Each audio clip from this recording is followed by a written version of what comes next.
नमस्कार दोस्तों, मैं विकास शाक्या एक बार फिर से आप सबका स्वागत करता हूं अपने चैनल वर्तेता लर्निंग प्लेटफॉर्म पे। और जैसा कि पिछले वीडियो में हमने देखा था कि अगर दो नंबर्स हैं हमारे और उन दो नंबर्स को अगर हमें लिंक लिस्ट के रूप में रिप्रेजेंट करना है और उन दोनों का सम करके हमें अगर एक लिंक लिस्ट के रूप में ही रिजल्ट को सामने रखना है तो हम क्या लॉजिक इंप्लीमेंट करेंगे, क्या एल्गोरिथम इंप्लीमेंट करेंगे। तो जो थ्योरेटिकल पार्ट था, जो हमें एल्गोरिथमिक अंडरस्टैंडिंग बनानी थी, वो हमने पिछले वीडियो में देखी है। इस वीडियो में आइए उसका इंप्लीमेंटेशन मैं आपको दिखाता हूं। मैंने कोड लिख रखा है, ये कोड मैं आपको प्रोवाइड करा दूंगा। मैं केवल गो थ्रू कर दे रहा हूं कि मैंने इसको लिखा कैसे है।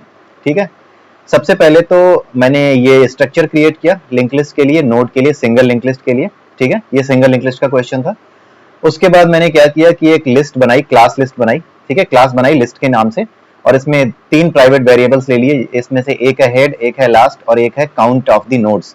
जो एक काउंट वेरिएबल ले लिया जो कि नोड का काउंट रखेगा। कितने भी नोड आप ऐड करते जाइए उन सभी नोड्स का काउंट इस वेरिएबल में सेव रहेगा एक लिस्ट के लिए। ठीक है, और नोड का काउंट हमने क्यों लिया है, क्योंकि हमें जो है उसको एक एरे में जितने भी एलिमेंट्स हैं एक लिस्ट के अंदर, वो सारे के सारे एक एरे में हमें लेने हैं और उस एरे को बैकवर्ड ट्रैवर्स करना है, जो कि पिछले वीडियो में आपने देखा था। एल्गोरिथमिक अंडरस्टैंडिंग बनाते समय हमने जो डिस्कशन किया था वहां पर जाकर के आप देख सकते हैं, इस चीज को हमने डिस्कस किया था। इसके अलावा मैंने आपको बताया था कि एक लॉजिक आपको ऐसा इंप्लीमेंट करना होगा जहां पे नोड को बिगनिंग में ऐड करना होगा, लिस्ट के लास्ट में ऐड नहीं करना है। नोड को आपको बिगनिंग में ऐड करना है, लास्ट में आप ऐड नहीं करेंगे। तो वो भी उसके लिए भी एक फंक्शन हमने यहाँ लिखा है, वो फंक्शन यही है, ऐड बिगनिंग। आप इस लॉजिक को देख लीजिएगा कि किस तरीके से ये किया गया है, बहुत सिंपल है। अगर आपने हमारे पहले वीडियोस देखे हैं तो निश्चित रूप से आपको ये भी समझ में आ जाएगा। उसके अलावा एक ऐड लास्ट का भी वेरिएबल, एक ऐड लास्ट यानी कि नोड को लिंक लिस्ट में, सिंगल लिंक लिस्ट में एंड में ऐड करना, यानी कि वन बाय वन पीछे ऐड करते जाना। इसके लिए जो फंक्शन हम यूज करेंगे वो है ऐड लास्ट और उसी के लिए मैंने ये फंक्शन लिखा है। आप ये फंक्शन तो जानते ही होंगे और दोनों ही फंक्शंस में काउंट को मैंने प्लस प्लस किया है। जैसे ही एक नोड ऐड हो जाती है वैसे ही काउंट को हमने ऐड कर दिया है। और इस काउंट को लेने के लिए अगर कोई देखना चाहता है कि कितने काउंट हैं नोड्स के इस पर्टिकुलर लिंक लिस्ट में, तो इस मेथड का यूज करके, गेट नोड काउंट का यूज करके वो फाइंड आउट कर सकता है कि काउंट क्या है। ठीक है, ये पूरा का पूरा मैंने C++ में एल्गोरिथम इंप्लीमेंट किया है, सी में इंप्लीमेंट नहीं किया है। ये C++ के थ्रू ही डेटा स्ट्रक्चर की ये पूरी वीडियोस में बनाने की कोशिश करूंगा। तो अगर आप सी जानते हैं तो सी में भी इसको इंप्लीमेंट कर सकते हैं, लॉजिक आपका सेम रहेगा। लेकिन मेरा टारगेट यहाँ पे C++ के थ्रू ही रहेगा। हालांकि मैं सी और C++ दोनों का मिक्स यूज करता रहूंगा ताकि आप एल्गोरिथमिक अंडरस्टैंडिंग बना सकें। इस प्रोग्राम को मैं सी में नहीं लिखने जा रहा, आप इसको खुद सी में लिख लीजिएगा। C++ में मैंने इसको लिख करके कोड यहाँ पे रख दिया है। उसके अलावा मैंने एक फंक्शन लिखा है फिल एरे, जिसमें क्या होगा कि एक एरे आप पास करेंगे, उसका पॉइंटर पास करेंगे, बेस एड्रेस पास करेंगे और उसके बाद क्या होगा कि उस बेस एड्रेस पे वन बाय वन अलग अलग इंडेक्सेस पे जितना उसकी लेंथ होगी उतने इंडेक्सेस पे जाकर के एक एक वैल्यू स्टोर होती चली जाएगी लिंक लिस्ट में। जितने भी नोड्स होंगे उन सभी नोड्स की वन बाय वन वैल्यूज इनके अलग अलग इंडेक्सेस पे इस एरे में कलेक्ट होती चली जाएगी। ठीक है, उसके बाद ये डिस्ट्रक्टर है, ये तो आप जानते ही हैं। तो यहाँ पर डिस्ट्रक्टर में हमने लिंक लिस्ट को पूरा का पूरा हर एक नोड को डिलीट किया हुआ है। ठीक है, उसके बाद एक फंक्शन अलग से लिखा है, लिस्ट एस्ट्रिक फाइंड सम, जिसमें लिस्ट L1 और लिस्ट L2 ये दो लिस्ट मैंने पास की हैं और इन्हीं दोनों लिस्ट का सम, मतलब इसमें जो भी नंबर्स बनता है लिंक लिस्ट की नोड को ही नोड्स के थ्रू हमने एक एक डिजिट को रिप्रेजेंट किया है। जैसे 321 है तो 3 एक नोड हो गई, 2 दूसरी नोड हो गई और 1 तीसरी नोड हो गई। उसी तरीके से L2 में भी जो भी नोड्स होंगी, जो भी वैल्यू होगी, जैसे 526 अगर हुआ तो 5 पहली नोड हो गई, 2 दूसरी नोड हो गई और 6 तीसरी नोड हो गई। अब इन्हीं दोनों लिंक लिस्ट को ऐड करके एक तीसरी लिंक लिस्ट हमने रिजल्ट में रिटर्न करनी है, जो कि एक पॉइंटर की तरह रिटर्न हम करेंगे। ठीक है, तो इसमें बड़ा सिंपल सा लॉजिक लगाया है। यहाँ पे मैंने न्यू लिस्ट इंप्लीमेंट करी हुई है, इंप्लीमेंट नहीं, यहाँ पे मेमोरी एलोकेट की है लिस्ट के लिए। उसके बाद मैंने नंबर ऑफ काउंट ले लिए हैं, नोड काउंट ले लिए हैं, पहली लिस्ट के लिए नोड काउंट लिए हैं, दूसरी लिस्ट के लिए। तो ये लॉजिक यहाँ पे लिखा हुआ है नोड काउंट पास करने के लिए। ठीक है, सो दैट मैं एलोकेट कर सकूं एरे उतने ही साइज का। यहाँ पे आप देख रहे होंगे int asterisk P array 1 is equal to new int और यहाँ पर हमने nc1 is equal to L1 dot get node count. तो जितने नोड काउंट है पहली लिंक लिस्ट में उसको हमने इसमें पॉइंट आउट करा दिया, इसमें सेव कर दिया और यही वैल्यू इतने ही एलिमेंट्स के लिए एरे यहाँ पर अलोकेट हो जाएगा डायनेमिकली। ठीक है, उसके अलावा क्या हुआ, दूसरा एरे हमने बनाया new int nc2 is equal to l2 dot get node count, यहाँ पर भी दूसरे एरे में भी हमने ये काम कर दिया, ठीक है। उसके बाद हमने l1 डॉट फिल एरे, इस एरे और इस एरे में अब हमें वैल्यूज भी फिल करनी है, तो जितने भी एलिमेंट्स थे हमारी लिंक लिस्ट 1 में वो सारे के सारे मुझे इस एरे में लेने थे। तो फिल एरे फंक्शन जो अभी मैंने डिस्कस किया आपसे यहाँ पर, इस फिल एरे फंक्शन की हेल्प से हमने वो सारे एलिमेंट्स जितने भी इस लिंक लिस्ट में हैं L1 में, वो सारे के सारे एलिमेंट्स हमने किस में डाल दिए, इसमें, इस एरे में फिल कर दिए, ठीक है। तो इस एरे में फिल करने के बाद, दोनों ही एरेज में फिल करने के बाद हमने यहाँ पर एक लॉजिक लिखा है। आप ये ध्यान रखिएगा कि ये जो लॉजिक लिखा है, ये जो लूप चलाया है, ये मैंने ये कंसीडर करके चलाया है कि दोनों ही नंबर्स बराबर लेंथ के होंगे। जैसे 321 है, उसमें 3 डिजिट्स हैं, उसी तरीके से 521 है तो उसमें भी 3 डिजिट्स हैं। मैंने यहाँ पर यही एज्यूम किया है कि दोनों ही लिंक लिस्ट में सेम नंबर ऑफ एलिमेंट्स हैं, सेम नंबर ऑफ नोड्स हैं, तो ये लॉजिक उस केस में चल जाएगा जब सेम नंबर ऑफ एलिमेंट्स हैं। हालांकि लूप तो सही है, लूप में ऐसे ही आपको चलाना है, लेकिन अंदर जो लॉजिक लिखा गया है ना, इस लॉजिक को आपको उस केस में थोड़ा सा ट्वीक करना होगा, और यही आपकी एक्सरसाइज है कि आप इसको ट्वीक करके देखें कि अगर हमारा पहला जो लिंक लिस्ट है उसमें 4 नोड हो, जैसे वो 5590 5590 ये पहला नंबर हो, और दूसरा नंबर हो 359। अगर ये दो नंबर्स हमें लिंक लिस्ट के रूप में रिप्रेजेंट करने हो और उसके बाद इन दोनों को ही ऐड करना हो, इन दोनों ही लिंक लिस्ट की हेल्प से मुझे इन दोनों ही नंबर्स का सम निकालना हो जो कि इन लिंक लिस्ट के थ्रू रिप्रेजेंट हो रहे हैं, तो कैसे हम निकालेंगे, यहां पर क्या चेंज करेंगे, क्योंकि ये लॉजिक उस केस में नहीं चलेगा। ये लॉजिक मैंने ये एज्यूम करके लिखा है कि दोनों ही केसेस में i और j बराबर होंगे, इसलिए अंदर मतलब जो हमारा काउंट होगा नोड्स का वो बराबर होगा। यहाँ पे i में मैंने नोड काउंट -1, नोड काउंट -2, क्योंकि एरे इंडेक्सिंग के लिए मैंने डाला है इसको, तो एरे इंडेक्सिंग 0 1 2 होगी, तो इसलिए मैंने nc-1 और nc2-1 ऐसे लिखा हुआ है। तो जब हमारा जो लिंक लिस्ट होगा, अगर हमारे दोनों लिंक लिस्ट की लेंथ सेम है तब तो मेरा ये लॉजिक जो मैंने लिखा है ये काम करेगा। लेकिन अगर आपके दोनों लिंक लिस्ट की लेंथ अलग हो तो आप क्या करेंगे, तो आपको यहाँ पर थोड़ा सा लॉजिक चेंज करना होगा। इंटरनली जो आप ये logic inside this for loop लिखा हुआ है, आपको इस इंटरनल लॉजिक में जो अंदर ये लॉजिक लिखा हुआ है इसमें थोड़ा सा इफ एल्स कंडीशंस और ऐड करनी होगी, उसके बाद ये लॉजिक सही चलेगा। और वो क्या चेंज करनी होगी, क्या करनी होगी, ये आप अपने आप कीजिएगा, यही आपकी एक्सरसाइज है, ठीक है।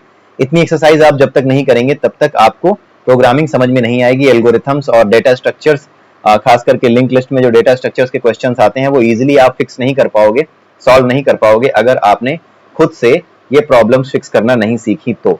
इसलिए ये आपकी एक्सरसाइज है कि एक लिंक लिस्ट की लेंथ अलग रखिएगा, दूसरी लिंक लिस्ट की लेंथ अलग रखिएगा, उसके बाद इस लॉजिक में आपको क्या चेंज करना होगा, क्या करना होगा कि वो प्रोग्राम आपका सही चलने लगे, वो आप यहाँ पर करके देखिएगा, और यही आपकी एक्सरसाइज होगी। अगर आप नहीं कर पाते हैं तो आप मुझे बताइएगा, ठीक है। लेकिन आई एज्यूम कि आप इसे कर लोगे, एंड आई होप कि आपको ये करना चाहिए, एंड आई मस्ट से कि आपको ये कर लेना चाहिए।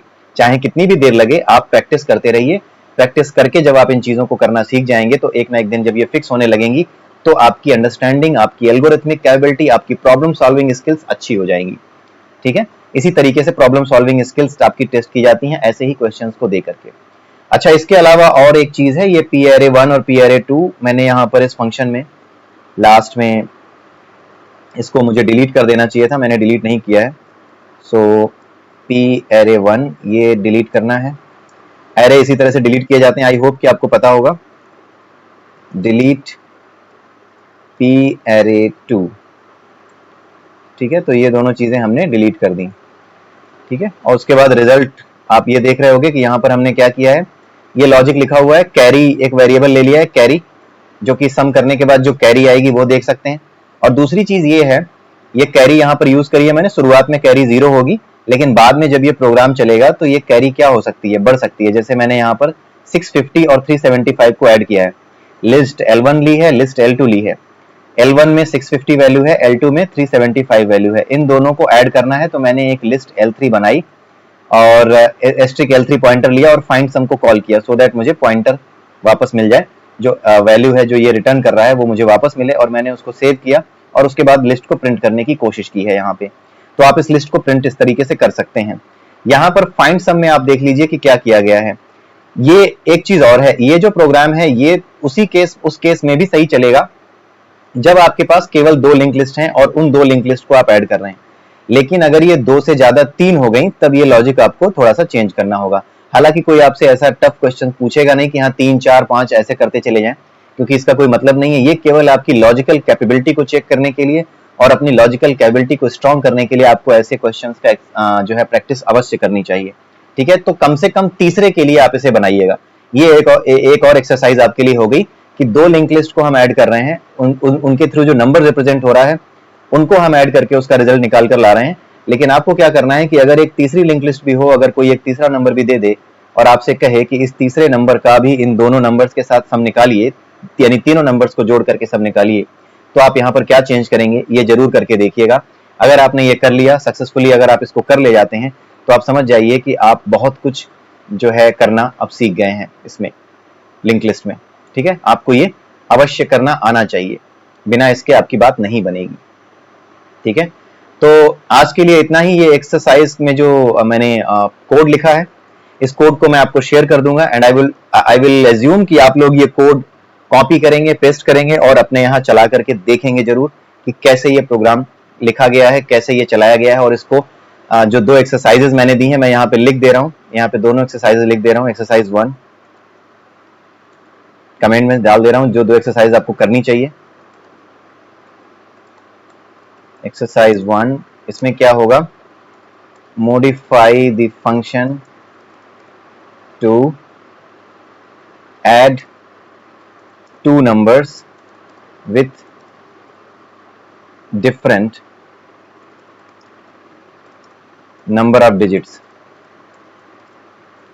like 3356 plus 245 345। ठीक है, दिस इज वन थिंग। दूसरा एक्सरसाइज आप ले लीजिए, exercise 2, modify this program to add 3 numbers। ठीक है, ये 2 एक्सरसाइज हैं। अगर आप ये 2 एक्सरसाइजेस कर जाते हैं, आप इसको फिक्स कर जाते हैं, आप इन चीजों में आपको इसी फंक्शन में चेंज करना होगा, फाइंड सम में। इन तीनों के लिए आप एक अलग फंक्शन लिख लीजिएगा, फाइंड सम, और यहाँ पर तीसरा आर्गुमेंट आप दे दीजिएगा लिस्ट L2 के बाद आप लिस्ट L3 कर दीजिएगा और तीनों को ऐड करके देख लीजिएगा। ठीक है, इसके अलावा एक एक्सरसाइज और मैं आपको दे रहा हूं, एक्सरसाइज 3। आपको ऐड तो 2 नंबर ही करने हैं, add 2 numbers, but implement the operator overloading for operator plus. So आपको क्या करना है कि एक प्लस ऑपरेटर यानी एडिशन ऑपरेटर का ओवरलोडिंग करनी है। और जब आप एडिशन ऑपरेटर की ओवरलोडिंग करेंगे तो आप L1 प्लस L2 इस तरह से जैसे ही कॉल करेंगे, तो यहाँ पर इस फंक्शन, इस क्लास के अंदर, ये जो आपकी लिस्ट क्लास है, इसके अंदर आप एक ओवरलोडेड ऑपरेटर लिख दीजिएगा, प्लस ऑपरेटर। आप आई होप कि आपको C++ आती होगी, तो आप ओवरलोडिंग का मतलब जानते होंगे और आपको पता होगा कि प्लस ऑपरेटर को ओवरलोड आप कैसे करेंगे। और प्लस ऑपरेटर को ओवरलोड करके जो रिजल्ट वो ऑपरेटर रिटर्न करेगा, वो पता है क्या रिटर्न करना चाहिए? वो यही तीसरी लिंक लिस्ट रिटर्न करना चाहिए जिसमें रिजल्ट आएगा, दोनों का सम आएगा। ठीक है, तो आई होप कि आप इसको समझ गए होंगे कि क्या आपको करना है। तो ये 3 एक्सरसाइज और ये जो मैंने आपको समझाया है, इसको एक बार देख लीजिएगा। और इन 3 के बाद अगर आप इस एक्सरसाइज को आप कर जाते हैं, इसे आप समझ जाते हैं, और ये 3 एक्सरसाइज अगर आप कर गए, तो आप काफी कुछ कंफर्टेबल हो जाएंगे लिंक लिस्ट को लेकर के। ठीक है, अगले वीडियो में हम देखेंगे कि किस तरीके से एक लिंक लिस्ट में अगर लूपिंग है किसी लिंक लिस्ट में, तो हम कैसे फाइंड आउट कर सकते हैं। ठीक है, लूपिंग का मतलब होता है कि जो आपकी लास्ट नोड है उसके नेक्स्ट में नल नहीं है, बल्कि वो नेक्स्ट किसी पुरानी नोड को ही पॉइंट कर रहा है, एक वो बना रहा है, लूप बना रहा है। तो ये क्या है, और ये प्रॉब्लम बहुत ही फेमस प्रॉब्लम है और कई बार आपके इंटरव्यूज में भी पूछी जाती है। और ऐसी सिचुएशंस कई बार हो सकती हैं कि आप कभी कोई प्रोग्राम इंप्लीमेंट करें, या जब आप जॉब कर रहे होंगे या जॉब कर रहे हैं, तो ऐसी प्रॉब्लम्स आ सकती हैं कई बार, जहां पर आपको ये फाइंड आउट करना हो कि कहीं कोई लूप तो नहीं है। उस लूप को ब्रेक करना, कैसे ब्रेक करेंगे, ये सारी चीजें आप सीख सकते हैं। तो अगले वीडियो में हम उसी को डिस्कस करेंगे। और कुल मिलाकर के 3-4 बहुत ही इंपॉर्टेंट एक्सरसाइजेज मैं डिस्कस करूंगा आपके साथ, जो सिंगल लिंक लिस्ट की हैं, और डबल लिंक लिस्ट की भी एक आध एक्सरसाइज हम देख सकते हैं। बट डबल लिंक लिस्ट में इतनी प्रॉब्लम होती नहीं है, क्योंकि आप आगे भी जा सकते हैं और पीछे भी जा सकते हैं। ठीक है, तो इस वजह से क्या होता है कि इतनी प्रॉब्लम्स आती नहीं है डबल लिंक लिस्ट में। लेकिन सिंगल लिंक लिस्ट में ये प्रॉब्लम्स आती हैं और ये ट्रिकी हो जाती हैं क्योंकि पीछे आप जा नहीं पाते हो, फिर आप सोचते हो कि कैसे क्या किया जाए। तो इसी वजह से सिंगल लिंक लिस्ट से जुड़े हुए प्रॉब्लम्स काफी पूछे जाते हैं। तो अभी सिंगल लिंक लिस्ट से जुड़े हुए कुछ इंपॉर्टेंट प्रॉब्लम्स हम करेंगे, लेकिन इसके बाद जब हम स्टैक और क्यू पढ़ेंगे तो स्टैक क्यू की हेल्प से भी हमारी काफी प्रॉब्लम्स जो कि लिंक लिस्ट से रिलेटेड हैं वो फिक्स हो जाती हैं। ठीक है, वो हमें लिंक लिस्ट से रिलेटेड बहुत सी प्रॉब्लम जो पूछी जाती हैं वो फिक्स करना हम सीख जाते हैं। ठीक है, जैसे यही प्रॉब्लम है जब आप स्टैक पढ़ोगे तो वहां पर भी इस प्रोग्राम को आप इंप्लीमेंट कर सकते हो स्टैक की हेल्प से, कि दोनों नंबर्स का सम लिया और उस सम को हमने निकाल करके क्या किया कि एक अलग ही लिंक लिस्ट में एक एक नोड ऐड करते चले गए और हमारी एक लिंक लिस्ट बन गई। ठीक है, तो वो रिजल्ट लिंक लिस्ट हो जाएगी। तो आप ये जब स्टैक हम पढ़ेंगे तो उस समय भी इस एक्सरसाइज को करके देख सकते हैं। तो आज के लिए इतना ही। आई होप कि आपको ये समझ में आया होगा कि हमने यहाँ पर क्या किया है, और ये इसके मैंने बेसिक्स आपको बता दिए कि मैंने बेसिक रूप में मैंने क्या लिखा है लिस्ट क्लास के अंदर, और ये फंक्शंस क्या कर रहे हैं बेसिकली, वो सारी चीजें मैंने आपको बता दी। अब आप इसको खुद से ही डिबग करके देखिएगा, चला करके देखिएगा, विजुअल स्टूडियो 2019, 15 जो भी आपके पास हो, अब वहां पर इस प्रोग्राम को चला कर देखिए, कॉपी पेस्ट करके देखिए। ये कोड मैं आपको प्रोवाइड कर देता हूँ, हमारे जो कमेंट सेक्शन है उसमें ही पिन कर दूंगा, आप इसको ले लीजिएगा।